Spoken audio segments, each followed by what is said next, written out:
Hello, lovely people. Welcome to part 3 of my summer library reading vlog. Just to give a brief explanation intro to this one, I actually only intended on doing 2 reading vlogs, and then while editing the second one, I began to realise quite how much footage I had of me talking about books, so I've decided to make a third one. I'm going to cut to what was part of part 2, and we're just gonna pick it up and go from there.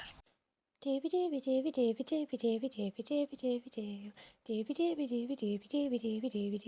Vlogs. Hello, forgive my scruffy work from home get up.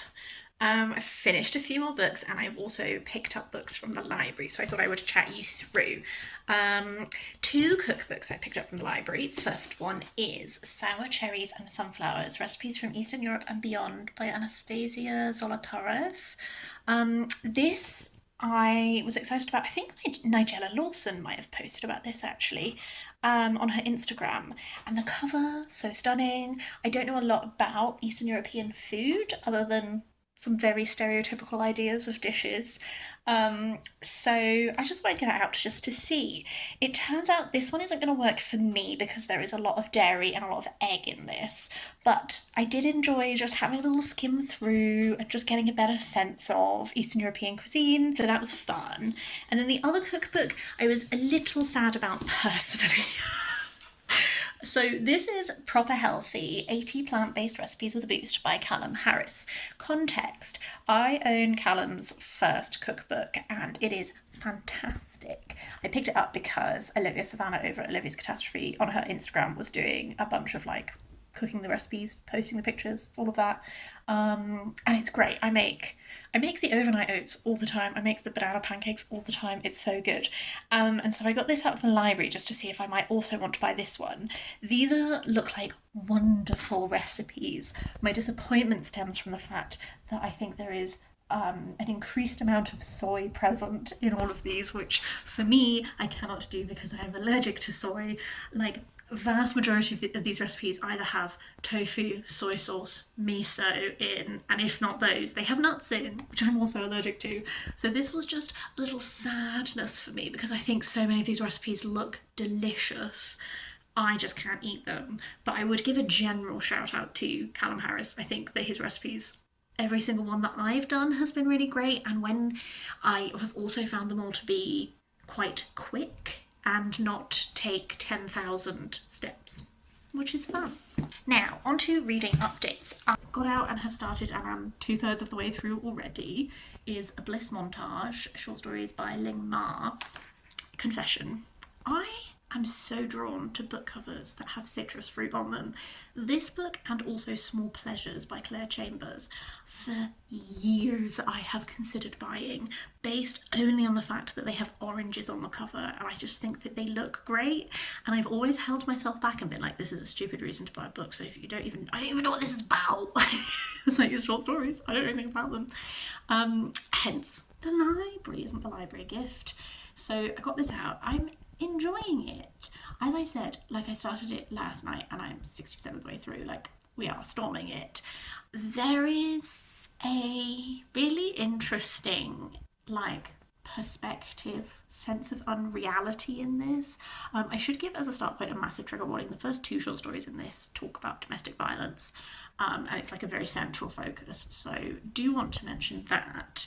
I think the 2 stories that have stayed with me the most so far, one of them is about a girl who connects with an old friend by taking this drug together that turns you like invisible and floaty, and that had like a really interesting thread running through it of this like obsession, the bond between them, and like sitting in that bond that is complicated and a bit messy. I found that one has really stayed in me, and then the other one is the one that I don't know if this is recency bias. The last one I read is about a husband and wife who are both writers, and they are travelling to this place where the husband is from, and she gets off the plane and he's not there. And you flash around between like her currently at this place, this place that she doesn't know, this country. She doesn't have her passport. there's this ritual thing that they've gone there to see, and she is trying to find her husband and all of that, but then it flashes back to they're both writers. It explores a bit the writing that they're doing. I think for all of these, it's one of those where I've enjoyed every short story so far, which is not something I can always say about a short story collection. I think it has this really interesting perspective and voice, I guess almost like outlandish at times, but then paired a bit with mundanity that it is an interesting like tone to be sitting in.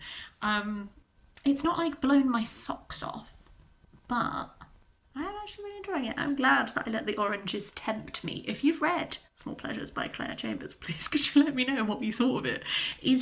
Maybe I should stop resisting the citrus, and maybe I should just pick up the citrus books from my library. I could do a citrus reading vlog. Ooh, would that be interesting? Let me know in the comments. Finally, the two other books I have out from the library. I'm in a mystery mood. I see it, I recognise it, I name it.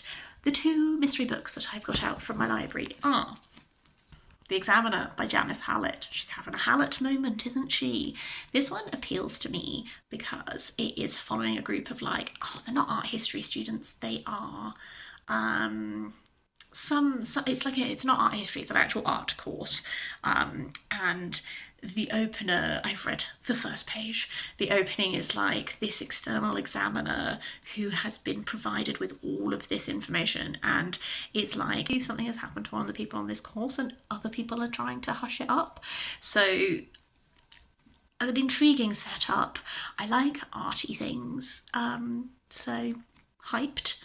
I think I might go there next, but the other mystery one I picked up, this is a super big copy of it, is The Last Murder at the End of the World by Stuart Turton.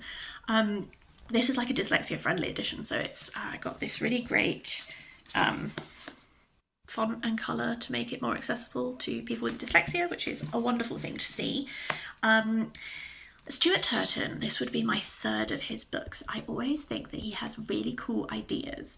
With the previous two books of his that I've read, there's been a few things about them that I've been like, I don't love that. But on the whole, I have enjoyed them and I like his ideas. So this is very much the vibe of like, I don't think I'm going to want to own and keep this book, but I do want to read it. So thank you, library. This one is really intriguing. It's like there's a island, the rest of the world has been encompassed by this fog, and the island's defences are the only thing that keeps the fog at bay. There's been like a murder on the island, and the island's defence system has gone down, so the fog is getting closer, but also the island's defence system has like wiped everyone's memory of what happened. So there is a murderer and a crime has been committed, but even the murderer won't know that they are the one who did it. So I think that sounds really intriguing. My criticism of his previous book, The Devil in the Dark Water, is it was one of those books where it tells you that it's got a murder in it and the murder doesn't happen until over halfway through. So it was just very, very long, slow-paced book, which had great atmosphere, and it did have some cool twists and turns, but just I felt that length. Whereas with this one, I'm hoping that we just crack on, get into it, have a good time. Hello, I have another update. So I have finished Bliss Montage by Ling. I actually finished this last night, so I have been mulling it throughout the day. I really like this. I think this is a really good short story collection. I enjoyed every one of the short stories. I really liked her writing style. I think, you just read something, sometimes you're just like, you write well, you write very well. That's how I felt. I liked these ideas. I liked this surreal aspect that is present throughout all of these, this exploration of like identity, and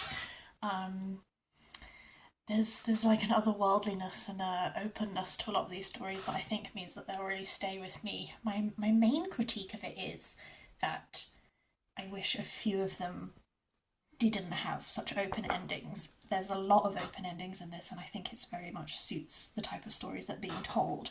It's just when everything has an open ending, I find myself craving like a little bit more sometimes. But I gave this like a 4.25. I thought it was a really great short story collection. I've really enjoyed it.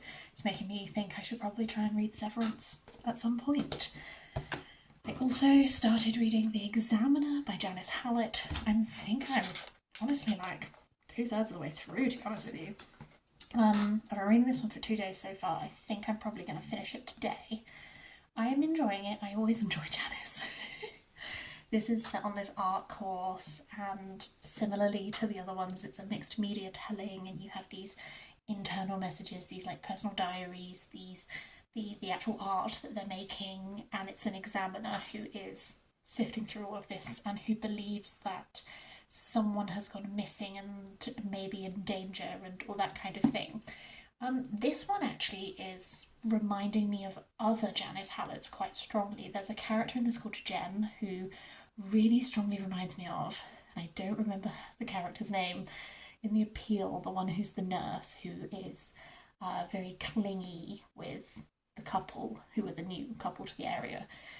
Really strongly reminds me of that in that tone of voice that is sometimes quite annoying and that also comes out with things that are like backhanded compliments and all that kind of stuff coming from, I think for that other character it came from like a place of like insecurity and loneliness, but from this one it's this person is so sheer minded. And then there's another character, Jonathan, who really reminds me of the guy from the case of the Alperton Angels, in that there's this flirting with, is there something supernatural going on? And I have a feeling that Janice is going to reveal that the answer is no, and that something else is happening. But those two plot threads particular are reminding me of the other ones. Not necessarily in a bad way, but just in like when you read 4 books by the same author in like 2 months, you begin to become quite familiar with the type of person that they put together, the type of characters that they build, and how they utilise them and that kind of thing. I have absolutely got a few theories about who is missing and what might have happened. I enjoy when Janice Hallett reaches the point where she twists it and gives you all the info. So I don't know if I'm going down the right path or not, but I'm enjoying the process.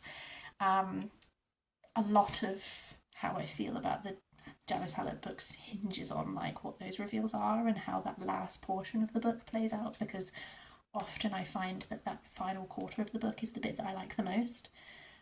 So I'm very interested to see how I feel. I'm having a fun time. I'm feeling a bit frazzled in my brain. We've been doing a lot of house viewings. We've been doing a lot of big life planny things, and I'm feeling just a bit like in my head. So it is nice to read something like this, just to, settle the brain. Just to give some explanation for the footage you're about to see, this set of clips is from when I went to Cirencester. We went to the Corinium. We went to go see, they have found these new, there's been a new archaeological discovery of these incredible Roman swords.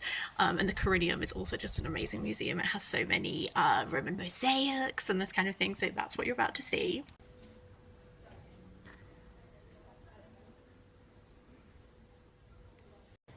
Orpheus Mosaic. Swords, swords, swords, swords. This is a Roman amphitheatre. He's big. I finished The Examiner by Janice Hallett. This was an interesting experience. I think I said in my previous update that as I was reading this, because I'm 4 Janices in now, characters were reminding me of other characters, and that definitely continued. And actually it continued in a way in which it allowed me to figure out some of the reveals, because there were characters who were reminding me specifically of characters from The Appeal and from The Mysterious Case of the Alperton Angels, in a way that I then used that logic to be like, okay, well, in that book this character had this role to play, and I think it might be, if that was the same logic here, this means that it's this. Which I guess was fun. I think this one and the Twyford Code are the two that I haven't liked as much, in that this one felt very... the reveals, like, I think I said again it was going to hinge on the reveals. What is actually going on in this book feels like so cuckoo bananas out there that it feels like a bit more, you have to suspend your disbelief to be like, why would these people be sharing this information in this way? And this had a fun take on that. I think some of the reveal information things were interesting, but the actual like what really was going on was just so like, what? It's an art course, what are you talking about? I don't know. I also, there is a character who's revealed. This might be slightly spoilery information that I'm about to say, so maybe skip ahead just a smidge if you don't want any information. But there is a character where there is like a reveal quite a long way through, where actually they've been X the whole time, in a way that I think felt a little bit like using disability as like a gotcha kind of moment that I don't really know how I feel about. TLDR, have enjoyed, like a Janice, enjoying her solidly. It's definitely not one of my favourites. I wonder how I would have felt about it if I had read it like first, and if I didn't have. The more that time passes, the more I like the appeal, because I think the appeal works in like the setup it's having, like this small contemporary small town mystery, and the types of characters and personalities you have, and the types of reveals that are present in that feel much more like this could feasibly be a thing. The reveal in this just made me be like, in what So yes, the next clip you're about to see is for my partner's birthday. We went to Caerphilly, so we did the castle. It was really, really great. I didn't take that many clips, I just have these 3 to show you. Goch ar faner Cymru. Wel, mae 'na lawer o chwedlau Cymreig sydd wedi trosglwyddo o genhedlaeth I genhedlaeth. Ond hon yw chwedl y dreigiau coch a gwyn. Amser maith yn ôl. I'm at Caerphilly Castle. It has this big leaning tower. This man's doing his best. They have crowned me their queen. I picked up a few more holds from the library. The first one that I've already flicked through is Fire Islands, Recipes from Indonesia. This is by Eleanor Ford. This is a prime example of why I'm using my library for cookbooks, because this is a cookbook that I saw in Waterstones that I thought was really intriguing, but I don't know very much about Indonesian food, so I put a hold on it in the library. Very pleased I did. Indonesian food sounds very interesting, very flavourful. Unfortunately, it also seems to use a whole lot of peanuts and nuts and soy, which I am allergic to, so good to know, sharing in case it's of interest to you. Looks delicious. I immediately started reading, and am halfway through, Strange Houses by Uketsu. This one, I think it's fine. I picked this up because I saw Gavin from Gavin Reads It All reading it. It sounded intriguing because it has this like house plan runs throughout it, so there's a lot of like diagrams and stuff like this, and there is essentially like this house that these people have viewed, and it has like some unsettling things about the floor plan, and then they're trying to like unpick like if there's something sinister going on there. I think the idea is interesting. I don't think the writing style is particularly interesting. It's very just like, I think this is a very easy read, positive. If you're new to reading, it's probably a great book. You can absolutely whiz through it.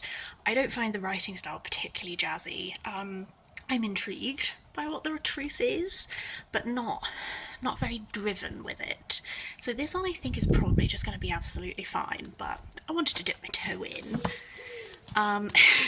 I re-requested Damned by Genevieve Cogman because I had to return it because someone else had a hold in it, but I've got it back, and now I'm going to finally get to finish this trilogy that is like Scarlet Pimpernel with vampires, so very hyped. And then I also got out M Train by Patti Smith. I read Just Kids by Patti Smith over a decade ago, really liked it, recently watched Dua Lipa's interview with Patti Smith for her book club. I've been really enjoying Dua Lipa's book club like everyone else. And it reminded me that I never continued reading Patti Smith's work, so this is like Patti Smith's like next book in like her memoir series that I think it's based around like the different train lines. I don't know. Should also talk about Murder at the End of the World by Stuart Turton. I'm going to put the cover here because I've actually returned it already because I read it really quickly so that I could give it back with the rest of my library book bundle. This is another example that I tend to always find with Stuart Turton where I really enjoy his ideas. I think Stuart Turton comes up with these really cool concepts and these really cool like thought bubble moments where it's like, what if this was the situation?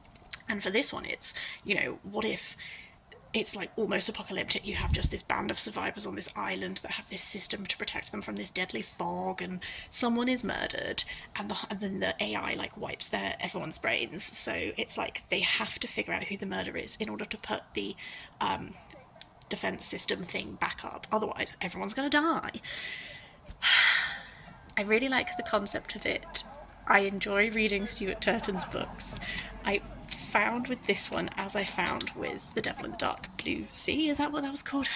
The Devil in the Dark, can't remember. I first of all always find that they are just a bit too slow for me. Like, they're always like chunkers that are just like, the murder doesn't happen until a third of the way through with this, but they're always marketed with like the cool thing about the murder. So then it means you spend like, in this case, a third, but with his previous book it was honestly like over halfway through before anyone died. And I find that pacing wise quite frustrating. I think what I struggled with this one is that the narrative concept of this is that your narrator is this like all-knowing AI who is implanted in all of the people's brains. So the AI is the one who is following orders and is like, okay, well, I've been instructed that to lift this barrier, and I've been told that I can only close the barrier if you find the murderer, blah blah blah. But it's like, the AI has erased everyone's memories on orders, but the AI does know what happened. So it's one of those where it's like, our main character, detective person, is like finding clues, but no one remembers what happened. So no one can really talk about like motive and stuff because it's like, well, like none of you remember anything. So you're just finding clues, interacting with an all-knowing AI who knows what happened and is just not telling you what happened. And I don't know, it was very slow. It was very patchworking clues together. I had like a real theory about what happened, and I was kind of right, but for the wrong reasons. I think that my guess was correct, but my reasoning was wrong. Honestly, I just found like it was a bit of a mess at times. But at the same time, I read it in 2 days. I enjoyed it. So this is how I always feel about Stuart Turton, is he's a peak, for me, a peak library book author, in that if I take his books out from the library, he still makes a bit of money from it, gets that support. I know that he's going to have a kick-ass idea that I'm going to enjoy thinking about. I also know that it's probably going to be a bit overlong and I'm going to have some niggles with it, but I'm going to have a fun time, and then I read it and then I return it. So, blessed be the library. Friend, go along your journey. Hello lovelies, I'm having a dizzy day today. I have a thing with my ear, this one, where sometimes I get a bit dizzy for the day. So I'm taking it quite chill today, but I have a book update, and I also thought I'd tell you about, it's not that exciting compared to some of the other things I've done in these videos, but I'm going to the garden centre today because I would like to find a new plant. Maybe a lavender, because my lavender was like a spring lavender and I would like a summer lavender, but I'm gonna get something for the garden, and I might take you along with me. But I also thought, after I've told you about this book, I'll show you the plants that are in the garden already. I finished Strange Houses by Uketsu, which I don't think I said was translated from the Japanese by Rion. I don't really get the hype. Maybe Strange Pictures was better, I don't know. I don't think that it's awful. The writing style is extremely straightforward. I think that's one thing I struggled with, is for me this didn't feel like a lot of it is in sort of almost like play dialogue format between the different people speaking, and that does make it a quick read for sure. But I think it also added to this element of like not feeling like a fully fleshed out book for me, in that like something that helps me build tenseness and suspension and all of this kind of thing when I read a mystery is that narrative style, that eking out of clues and of trying to piece together and all of that sort of thing. Whereas because the writing style is so straightforward, it just felt really flat to me. I didn't feel any tension. Equally, like, this whole book is just like two guys being like, what if this was the thing? And then it just is. And then it's like, okay, this outlandish theory you have, that's apparently true. And there's like, no, it's just like, oh, here's an outlandish story that we've just guessed with like very little to it. I don't know. I don't really get the hype on this one, I have to confess. I'm a bit disappointed because I was quite hyped for it. But other people seem to be loving it, so maybe it's just me. I don't know, man.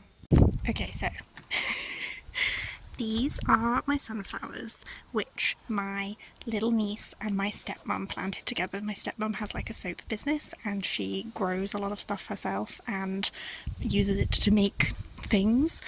These guys have been growing for a while, but I think they're just beginning to get their little flowers coming through, which I'm very excited. The heather is dying. The heather I am trying to resuscitate. I don't know what I did wrong. And this is my planter. I can't plant stuff in the ground because I rent. So this is my salvia. She is a very beautiful little cherry flowers, which is exciting. She's actually a little cherry lip salvia, but they will just keep coming through just pink, but I love that anyway. My scabious has, to be honest with you, all of the beautiful flowers have sort of finished. I'm hoping, because I've cut them back, that they'll have another go round. My rosemary, thriving. Need to cook something with it at some point. This was a sea thrift. Again, I think we're past sea thrift season. My hebe, the butterflies are loving, which is great. My lavender's gone a bit woody. I'm kind of hoping to buy another lavender today that's like a summer flowering one. This sweetheart is Herb Robert. Can you see just the odd little pink flower? Herb Robert grows all around my house, like down the sides of paths and stuff, and I just love it. It's become a little friend this year, so I wanted to get one. The wild carrot has, as you can see, it's going into seed phase now, which is exciting. I've been gathering seeds of wildflowers so I can plant them when we move. And then this is the graveyard of everything that the season has gone, and now they are just here. So yeah, I want to get something else that can go just here, and maybe just here. This is my erysimimium. I can't say it. It told me it was hardy. It immediately died. It's never flowered. I think I've done something wrong.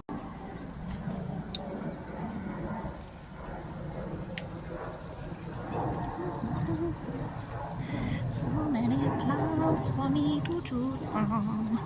How am I going to decide?